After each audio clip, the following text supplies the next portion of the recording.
Hey everybody, this video is part of our full-length The Onside Kick podcast. You can find that on Blog Talk Radio, iTunes. You can pretty much find it anywhere, so we don't care where you listen. Just stick around and check it out. We're going to wrap up the show moving back to the AFC, talking playoffs, and Mark, I'm going to get right to it. Can the Chiefs beat the Patriots in Foxboro? It's been a big topic all week so far. All week. Everyone's talking about the Chiefs and the Patriots. Chiefs and the Patriots. They're going to meet. They're going to meet. Can they win in Foxboro? What do you think? KC in New England. Who wins? New England. I mean, you go with the history of it. You really do. And Brandon and Sean are going. They went ham on this Christmas night, basically during the Chief-Bronco game. One's a Chief fan, one's a Patriot fan. I don't know about you. It was just fun to look back and just watch them go back and forth. Well, I look at this team and I'm like, okay, cool.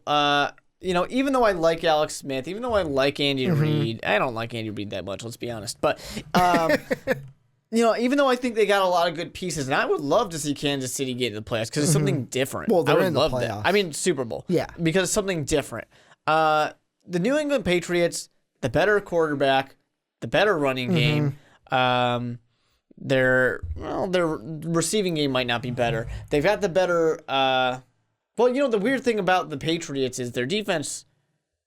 I don't want to call it better because the Kansas City Chiefs, they got a good defense, but teams don't score against the Patriots. They have an elite defense. Yeah, that's what the Chiefs have.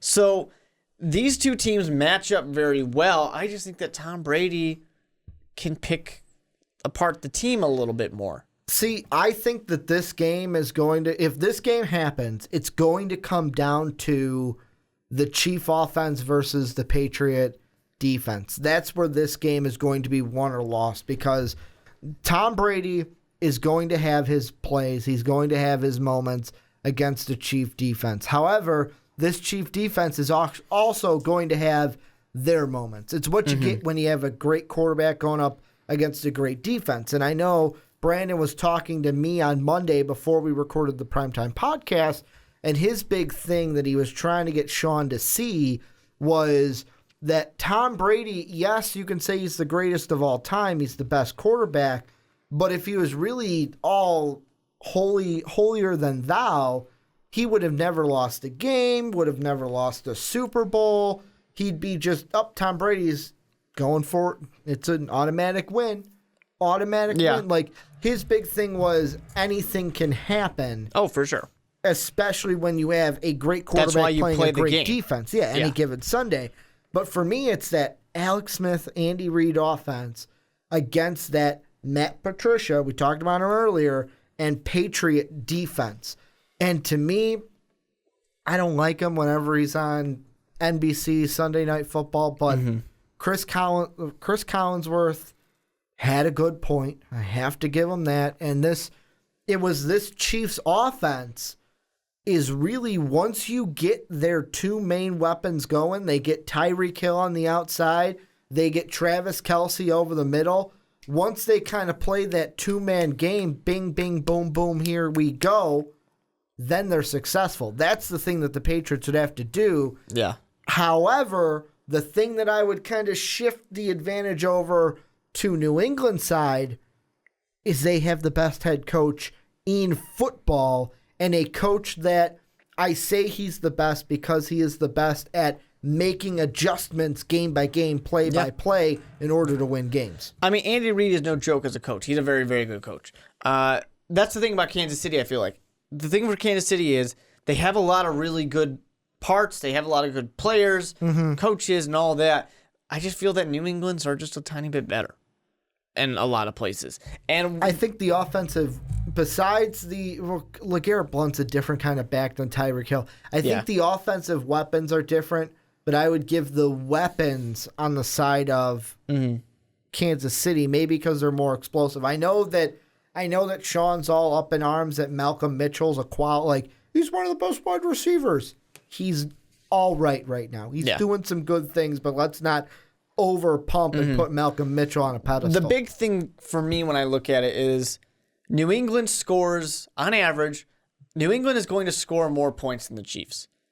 And the Chiefs defense is going to give up more points than the New England defense. So when you already have a team that doesn't score that much offensively, going against a defense who gives up the fewest points in the entire NFL, why do we think that the Kansas City Chiefs are going to be able to beat the New England Patriots? They don't score points, and the New England Patriots don't give up points. Well, how are you going to win? Guys, John Madden is here, and he wants you to know that you win the game by scoring more points than your opponents. Whoever puts up the more points wins the game. Yeah, I get it. Yeah, and the Chiefs aren't going to do that against the Patriots. I mean, hey, look at the other side. The Chiefs, the Chiefs only give up 18.9 points per game. So it's not like we're looking at a team that gives up. And the Patriots only give up 15. Yeah, I mean, obviously they give up 3 more, and that could be how close this game ends up being. But at the same time, at the end, it's also interesting to note that it's a 3-point difference on the points scored. So it's 3 either way. 3 either way, which is a little bit interesting. Yeah, but another thing, and I look at the Patriots schedule, and this is something I mentioned when we did our predictions. Their schedule's, I thought it was easy preseason. Now looking back and seeing how teams have actually been, it actually hasn't been that hard. I mean, the Texans haven't been a great team. Yeah, it was only a 2-point win over the Cardinals, but you got that win with Jimmy Garoppolo for a Cardinal team that hasn't been good this season. I mean, Miami early on was still transitioning to Adam Gase. Yeah, you lost Buffalo, but that was a Jimmy Garoppolo game. You played Cleveland. Cincinnati hasn't been the same. Pittsburgh, I'll give you, that was a tough opponent. Buffalo, you got Tom Brady back and he won. I mean, Seattle, I'm surprised they lost that game. I thought they should have won it. I mean, Seattle was a tough opponent. But then after that, San Fran's not a tough game. New York's not a tough opponent. You blow them out twice. Denver's not the same team we saw last year. And the Ravens, although they gave them a fight, the Ravens are not an elite defense and not a good enough team. That's why they're not in the playoffs this year. They just weren't able. They haven't been the same Baltimore team that we've seen in the past. So really, I'd look at this Patriots schedule and I go, maybe that 15 points is a product of the weaker schedule that they have played. I don't think Kansas City's schedule is that difficult. Oh, I'm not saying like Kansas City's the toughest schedule in the NFL. I was just looking at the Patriots. And but if you're going to make that argument, you got to make the same argument for the Chiefs. You look at the Chiefs, and I mean the Chargers. They're a team that has blown away leads, and really that's how you won week 1 in overtime. I mean, you lost to that Texan team that I just basically said was not that good. You lost to Pittsburgh, better team. Oakland, great team this year, and you beat them twice. You beat Atlanta. I mean, Denver, like I said, hasn't been great. I don't know how this team lost to Tampa Bay. Both of these teams, like Jacksonville's been an easy game, Carolina's been an easy game, the Colts easy, Saints easy. Both of these teams have not had the toughest of schedules, but both of these teams, the Jimmy Garoppolo Buffalo game, the Seahawk game, the Tampa Bay game, the Tennessee game, both of these teams had 2 games where it's like, how did you lose that game? The only difference is the Chiefs lost to a Texan team that, I mean, they should have probably beat, but then they lost to a Pittsburgh team that Tom Brady did beat. So to me, it is a good situation of, hey, this is why we play the game. We got to see which one of these teams are better. These 2 teams, I'm thinking it's a 1 and a 2 seed, so I don't think there's a good chance they might not even see each other. Very real chance they don't ever see each other. Well, I mean, if they're the 1 and the 2 seed, I mean, let's play out the season. So you're saying Chiefs will win, Raiders will lose. Correct. So that would mean New England would be 1, Kansas City would be 2. I mean, Pittsburgh's 3. Houston's 4, Oakland's 5, Miami's 6. That's Correct. what we're using for the sake of argument. I think that the Steelers can beat the Dolphins, although the Dolphins I will give a chance, but for the sake of argument, we'll go with the Steelers. And I'm going to give it to the Raiders. The Raiders, Texans, though, whoever walks in. For the sake of the argument, it's not going to make a difference. It's not going to matter because Kansas City beats whoever walks into Arrowhead. It all comes down to then, should we be talking about maybe the Steelers being able to win in Foxboro? Yeah. Because they would play in Foxboro. I mean, I would pick the Patriots to win, so we would still see Chiefs-Patriots in Foxboro, but there could be a chance we see Steelers-Chiefs in Arrowhead. I might be tempted to take the Steelers in that one. A rematch of a game we saw earlier, but it was at Heinz Field, not Arrowhead. And it's another one of those situations where they're going to be a team that matches up really well to New England. And, and I'm not starting to say that Kansas City is going to get blown out by New England. It'll be a tough game. I just think that New England's a little bit better. And this is an exact same situation with Pittsburgh. I think that Pittsburgh is a very good team, much like New England. I think they would compete and match up against them very well. Difference being, I think that the offense in Pittsburgh is going to compete a little harder or match up a little bit better, I should say, with Tom Brady than the weaker passing attack, the weaker running game that Kansas City is going to put on the field against them. They're going to match up very well against New England. And the one thing I will say, and this is kind of my last thoughts on the Chiefs and Patriots, I like this Chiefs team. I think, if we were going back to the same thing we talked about in the NFC, basically my two teams that I like the most, notice how I said Packers and Giants in the NFC? I like the Chiefs and the Patriots coming into these playoffs. Basically. It's the opposite. It's the top.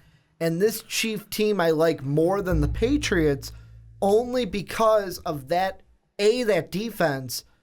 But, man, when this offense gets going, they get Tyreek Hill going on the outside. They get Travis Kelce going. Travis Kelce single-handedly picked apart that Bronco defense last week. He did whatever he wanted. They put him in zone, he beat him. They put him one-on-one against the linebacker, he beat him. They put him one-on-one against the cornerback, he beat him. He had his way with that Bronco defense. That is why I like the Chiefs. This explosiveness and kind of the momentum that they are building heading into the playoffs. I think we are set up for a Chief-Patriot AFC title game in Foxboro. You guys might remember from a long, long time ago, my AFC champion was the Pittsburgh Steelers. So I got to ride with the Pittsburgh Steelers still. I think they have a very good chance of going into New England and winning that matchup. I could see a Kansas City team hosting Pittsburgh for the AFC Championship. That's what I could see happening. Who wins that one? Ooh, I don't know. That's a tough matchup. That's a harder matchup to predict than New England and Kansas City, I think. And the one thing I want to mention before I wrap everything up, one thing we are going to do here at MVP is after Week 17 is done, every single member of Most Valuable Podcast is basically going to March Madness style pick their playoffs. We will post them on the individual Twitters. Do the bracket, predict the whole thing. Dave's will probably be on the Most Valuable Podcast page because, as you guys know, Dave don't tweet. And we are basically going to have those out there. Also, watch our Twitter page because one thing that we'll probably do is we'll see how you guys match up against us. And how do we do that? Well, we're going to put out Twitter polls all day, the Monday, basically Black Monday, because that's what coaches will get fired.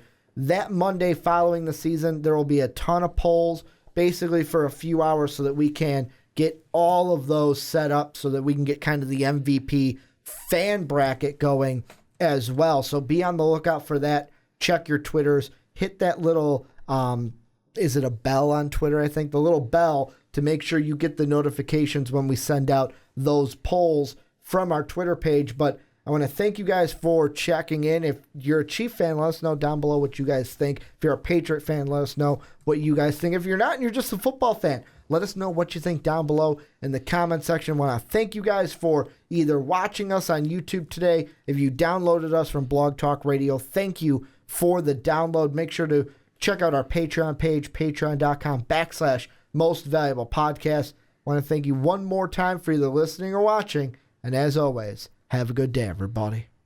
Well, I hope you enjoyed that. And don't worry, there is plenty more where that came from. You guys can check it out right over here. Click that video, start watching it, and just stick around on Most Valuable Podcasts.